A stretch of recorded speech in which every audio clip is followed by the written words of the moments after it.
नमस्कार। मैं किशोर कुमार साहू। मेरे इस चैनल मैकेनिकल माइंड में आप सभी का स्वागत है। आप लोग देख रहे हैं fluid mechanics and fluid machinery का वीडियो सीरीज़, और इस वीडियो सीरीज़ में हम पढ़ रहे हैं हाइड्रोस्टैटिक्स के बारे में। अभी तक हमने हाइड्रोस्टैटिक में प्रेशर के बारे में पढ़ा है, प्रेशर सेंटर के बारे में पढ़ा है, और अलग अलग सरफेस के बारे में पढ़ा हुआ है जो किसी स्थिर द्रव में डुबाई जाती है। इसी सरफेस से संबंधित कुछ प्रश्न आज हम लोग सॉल्व करेंगे। तो सबसे पहला प्रश्न आप लोग देख रहे हैं स्क्रीन में। एक आयताकार प्लेट 4 मीटर लंबा और 1.5 मीटर चौड़ा पानी में ऊर्ध्वाधर इस प्रकार डूबा है कि इसकी 4 मीटर वाली सतह पानी की सतह के समांतर तथा 1 मीटर नीचे है। ज्ञात करो प्लेट पर कुल दाब और दाब केंद्र की स्थिति। ठीक है, तो इसमें आपको ध्यान देने वाली बात यह है कि जो भी प्लेट है वो किस शेप में है, किस तरीके का प्लेट है। तो यहाँ पे जो प्लेट है वो रेगुलर प्लेट है जिसकी लंबाई और चौड़ाई दी हुई है ना। दूसरी बात ये कि किस पोजीशन पे रखी हुई है, तो ये प्लेट जो है वो ऊर्ध्वाधर रखी हुई है। तीसरी बात ये कि किस फ्लूइड में डूबी हुई है। तीसरी बात ये कि ये पानी में डूबी हुई है। तो तीन बातों को ध्यान रखना है ना। उसके बाद जब आप आयताकार प्लेट को ले रहे हैं तो आयताकार प्लेट की जो एज है वो कैसे रखी हुई है, तो यहाँ पे दिया हुआ है कि इसकी 4 मीटर वाली जो सतह है पानी के स्वतंत्र सतह के पैरेलल रखनी हुई है, और वो स्वतंत्र सतह से कितना नीचे रखा हुआ है, 1 मीटर की दूरी पे है ना। तो इसको भी आपको ध्यान रखना है कि प्लेट स्वतंत्र सतह के ऊपर ही रखी हुई है, उसके नीचे रखी हुई है, कितने गहराई पे है ये भी दिया हुआ है ना। तो क्वेश्चन को अच्छे से पढ़ना है। आपको हमेशा क्वेश्चन में दो चीज़ें याद करनी है, एक तो कुल दाब बल एफ का मान और दूसरा एच स्टार का मान। ठीक है, तो सबसे पहले इसका डायग्राम ड्रॉ कर लेते हैं। ये वाटर लेवल है, टॉप वाटर लेवल। यहाँ से 1 मीटर की दूरी पे आयत का 4 मीटर, याद रखिए 4 मीटर अगर यहाँ पे होगा तो इसको नीचे नहीं बनाना है, इसे फ्री सरफेस पे बनाना है, लेकिन ये एक मीटर नीचे रखी हुई है, इसलिए हम इस डायग्राम को 1 मीटर नीचे ड्रॉ कर रहे हैं। ये 4 मीटर वाली सतह समानांतर रखना है, और ये इसकी चौड़ाई है 1.5 मीटर। ठीक है, और ये यहाँ से 1 मीटर की दूरी पे रखी हुई। ठीक है, तो ये आयत ऊर्ध्वाधर रखी हुई है, वर्टिकल सरफेस है। ठीक है, तो इसमें टोटल फोर्स एफ और एच स्टार कैसे कैलकुलेट करें। इसको कैलकुलेट करने के लिए सबसे पहले आपको इस इस सरफेस का सेंटर ऑफ ग्रेविटी का पोजीशन एच बार कैलकुलेट करना पड़ेगा। इस सरफेस एरिया का सेंटर ऑफ ग्रेविटी अक्ष के सापेक्ष मोमेंट ऑफ इनर्शिया जड़त्व आघूर्ण IG का मान कैलकुलेट करना पड़ेगा। इस सरफेस का क्षेत्रफल आपको कैलकुलेट करना पड़ेगा, तब जाके आपको एफ और एच स्टार मिलेगा। ठीक है, तो क्या क्या चीज़ें आपके पास होना ज़रूरी है जब इसको आप सॉल्व कर रहे हो। सबसे पहले तो जिस फ्लूइड में डूबा हुआ है उसका घनत्व हमें पता होना चाहिए। ये घनत्व, पानी का घनत्व होता है 1000 kg/m³। हमेशा आप लोग इकाई का ध्यान रखेंगे, SI इकाई में ही आपको सॉल्व करना है। ठीक है, प्लेट आयत की लंबाई P मान लेते हैं 4 मीटर, इसकी चौड़ाई D मान लेते हैं 1.5 मीटर। ठीक है, इसके बाद ये 1 मीटर नीचे डूबी हुई है, और हम डिस्कस कर चुके हैं कि आयत का सेंटर ऑफ ग्रेविटी कहाँ पे होता है, G का मान बीचों बीच होता है, जहाँ पे दो डायगोनल एक दूसरे को कट करते हैं। तो इस 4 मीटर वाले एज से ये कितना नीचे होगा, ये 1.5/2 मीटर के बराबर होगा, है ना।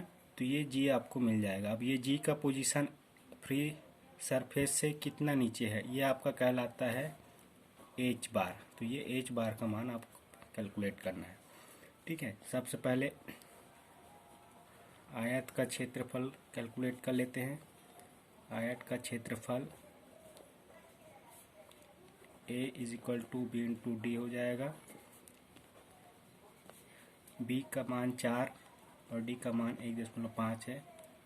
ये आपको मिलेगा 6 का 6 मीटर स्क्वायर, है ना, ये क्षेत्रफल हो गया। दूसरी चीज़ आपको कैलकुलेट करना है स्वतंत्र सतह से जी का गहराई एच बार। तो एच बार क्या हो जाएगा, यहाँ से यहाँ तक ये 1 मीटर और ये d/2, तो 1/1.5/2, तो ये एच बार आपको मिल जाएगा। इसको आप सॉल्व कर लीजिए, आपको मिलेगा 1.7 मीटर। ठीक है, इसके बाद आपको ये सेंट्रोइडल एक्सिस या मोमेंट ऑफ जी अक्ष के सापेक्ष मोमेंट ऑफ इनर्शिया निकालना है इस एरिया का। तो आयत का मोमेंट ऑफ इनर्शिया हमने डिस्कस किया था, जी अक्ष के सापेक्ष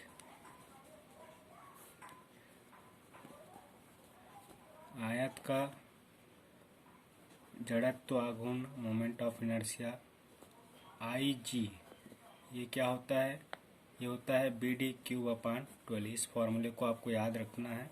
तो आई जी का मान आपको क्या मिलेगा, BD³ आप रख दीजिए, B का मान 4, D 1.5³/12। इसको आप सॉल्व कर लीजिए कैलकुलेटर की सहायता से, आपको मिलेगा 1.125 मीटर का घात 4। याद रखिए जड़त्व आघूर्ण का इकाई मीटर का घात 4 होता है। ये 3 चीज़ें आपको सबसे पहले कैलकुलेट करनी है। इसके बाद आपको पूछा गया है कुल दाब बल। तो कुल दाब बल आपको निकालना है। दाब या कुल दाब या दाब बल या संपूर्ण दाब एक ही चीज़ है। आपको हमेशा एफ की वैल्यू ही कैलकुलेट करना है। एफ ऊर्ध्वाधर तल के लिए एफ का लिए फॉर्मूला होता है ρg एच बार ए। तो ये सभी चीज़ें आपको पता है। रो 1000 है, जी गुरुत्वीय त्वरण का मान हमेशा 9.81 मीटर पर सेकेंड स्क्वायर होता है, ये आपको पता होना चाहिए। 1.75 एच बार और एरिया आपके पास 6 मीटर। तो यहाँ से आपको एफ का मान क्या मिलेगा, इसको सॉल्व करने से कैलकुलेटर में सॉल्व कर लीजिए। ये आपको मिलेगा इस तरीके से कुछ वैल्यू। प्रेशर फोर्स है, इसके लिए इसका इकाई जो होगा वो न्यूटन में होगा। ठीक है, इसके बाद आपको सेकेंड जो चीज़ कैलकुलेट करनी है वो है दाब केंद्र की स्थिति। दाब केंद्र की स्थिति एच स्टार का मान। तो दाब केंद्र क्या होगा, हमेशा हमने डिस्कस किया था कि जी के नीचे होता है, यहाँ पे कोई पी है ना, और ये ऊर्ध्वाधर फ्री सतह से इसकी दूरी जो होती है वो स्थिति को शो करता है एच स्टार। तो एच स्टार का मान क्या होता है, ऊर्ध्वाधर सतह के लिए एच स्टार का मान होता है एच स्टार बराबर एच बार आई जी बटा ए एच बार। यहाँ पे एच बार आई जी ए एच बार सभी मान आपको पता है, आप वैल्यू पुटअप करके एच स्टार की वैल्यू कैलकुलेट कर सकते हैं। ठीक है, तो ये एच स्टार आप कैलकुलेट कर लिए, ये वैल्यू आपको मिलेगा 1.85 मीटर। ठीक है, तो इस तरीके से आप दाब केंद्र की स्थिति जो है वो फाइंड आउट कर सकते हैं। ठीक है, आई थिंक कि आपको ये प्रॉब्लम समझ में आया होगा कि ऊर्ध्वाधर सतह के लिए हम कैसे कोई प्रॉब्लम को सॉल्व कर सकते हैं। ठीक है, ये तो हो गया आयताकार क्षेत्रफल, है ना।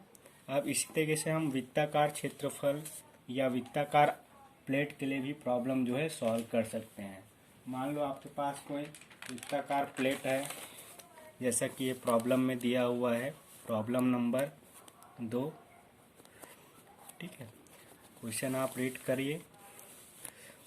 एक गोलाकार प्लेट जिसका व्यास 1.5 मीटर है पानी में ऊर्ध्वाधर इस प्रकार रखी हुई है कि प्लेट का केंद्र पानी की खुली सतह से 2 मीटर नीचे है। प्लेट पर कुल दाब एवं दाब केंद्र ज्ञात कीजिए। ठीक है, तो सबसे पहली बात कौन सा प्लेट सरफेस है, गोलाकार है, वृत्ताकार सर्कुलर प्लेट जिसका व्यास दिया हुआ है। द्रव किस तरीके का द्रव है, पानी है, और ये प्लेट सरफेस कैसे डूबा हुआ है, ऊर्ध्वाधर डूबा है, मतलब वर्टिकल सरफेस है। ठीक है, अब ये ऊर्ध्वाधर प्लेट सरफेस किस स्थिति में है, ऐसे डुबाना है कि उसके पानी के स्वतंत्र सतह से जो गोला का केंद्र है वो 2 मीटर नीचे हो। तो ये डायग्राम आप इस तरीके से ड्रॉ कर सकते हैं। मान लो ये पानी का स्वतंत्र सतह है, यहाँ से 2 मीटर नीचे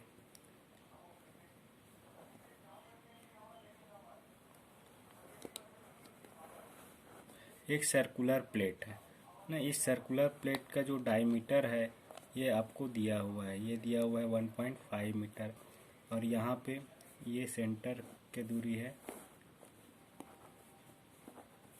ये आपको दिया हुआ है 2 मीटर। ठीक है, तो ये आपका प्रॉब्लम है ना। इस सरफेस पे हमें कितना प्रेशर ऐड करेगा, इसको आप साइड व्यू से देखेंगे तो ये इस तरीके से आपको दिखाई देगा प्लेट सरफेस जो है। ठीक है, ये सबसे पहली बात, इसका सेंटर ऑफ ग्रेविटी कहाँ पे होता है। सेंटर जहाँ पे केंद्र बिंदु वहीं पे सेंटर ऑफ ग्रेविटी होता है, मतलब यही जी हो जाएगा। इसके नीचे पी आता है सेंटर ऑफ प्रेशर, और इसी प्रेशर पे एफ जो है वो एक्ट करता है। ठीक है, तो ये सी सरफेस से सेंटर ऑफ ग्रेविटी की जो स्थिति होती है ये क्या होता है, एच बार होता है, और सेंटर ऑफ प्रेशर की जो स्थिति होता है ये होता है एच स्टार। ये हम डिस्कस कर चुके हैं। तो आपको एच बार, एच स्टार, एफ का मान कैलकुलेट करना है। तो इसमें भी क्या करना है, एफ और एच स्टार आपको कैलकुलेट करना है। तो इसको कैलकुलेट करने के लिए आप क्या करेंगे, सबसे पहले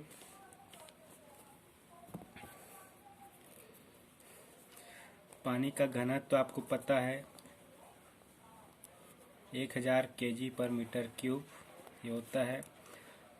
इस वृत्ताकार प्लेट का डायमीटर आपको दिया हुआ है 1.5 मीटर डी।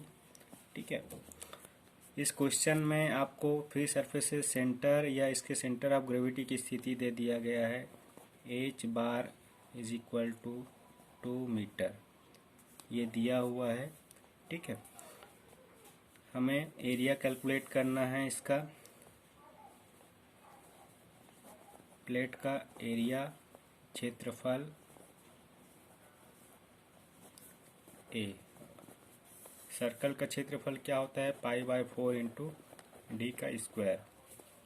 इसको आप कैलकुलेट कर लीजिए, डी का मान 1.5, कैलकुलेटर से आप कैलकुलेट करेंगे तो ये मान आपको मिलेगा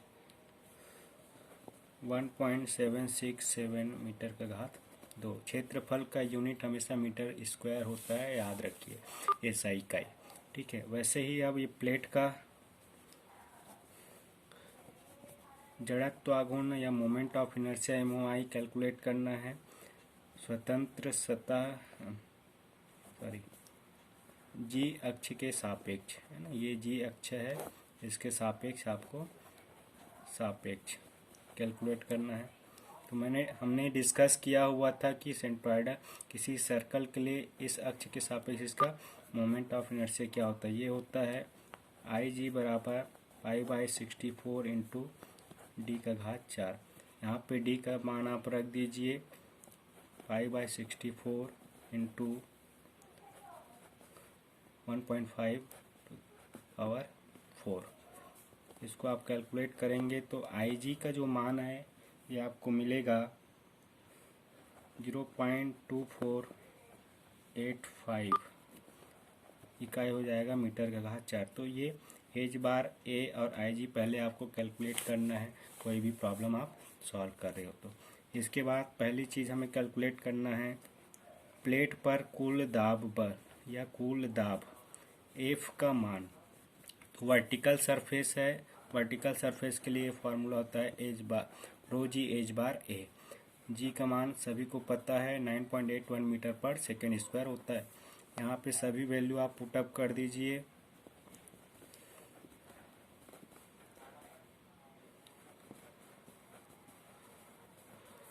और कैलकुलेटर से आप कैलकुलेट करिए तो आपको एफ का जो वैल्यू है वो मिलेगा 3466.54 इकाई होगा न्यूटन, क्योंकि ये प्रेशर फोर्स का वैल्यू है। इस तरीके से आप कैलकुलेट कर सकते हैं। ये पहला आपको आंसर मिल जाएगा। ठीक है, दूसरा आंसर आपको क्या कैलकुलेट करना है। दूसरा आपको कैलकुलेट करना है दाब केंद्र की स्थिति एच स्टार का मान, है ना। दाब केंद्र एच स्टार, ऊर्ध्वाधर सतह के लिए एच स्टार का मान क्या होता है, ये होता है H star is equal to H bar plus I G upon A H bar, है ना। सारे वैल्यू आप पुटअप कर दीजिए तो आपको ये एच स्टार का वैल्यू मिलेगा 2.07 मीटर। ठीक है, तो इस तरीके से आप